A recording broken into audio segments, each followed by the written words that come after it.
लड़की ने आईफोन खरीदा। लड़की के बाप ने पूछा, बेटी ये क्या खरीदा है? लड़की, ये आईफोन मोबाइल है अब्बू।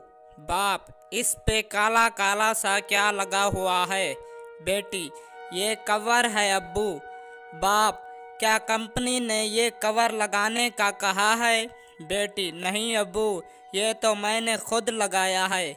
बाप, क्या कवर लगाने से कंपनी की कोई इज्जत होती है? बेटी, नहीं अब्बू, ये लगाने से तो मोबाइल की हिफाजत होती है।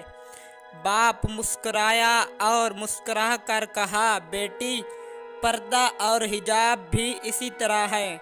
जिस तरह मोबाइल कवर मोबाइल की हिफाजत करता है, इसी तरह पर्दा और हिजाब भी ख़वातीन की हिफाजत करता है।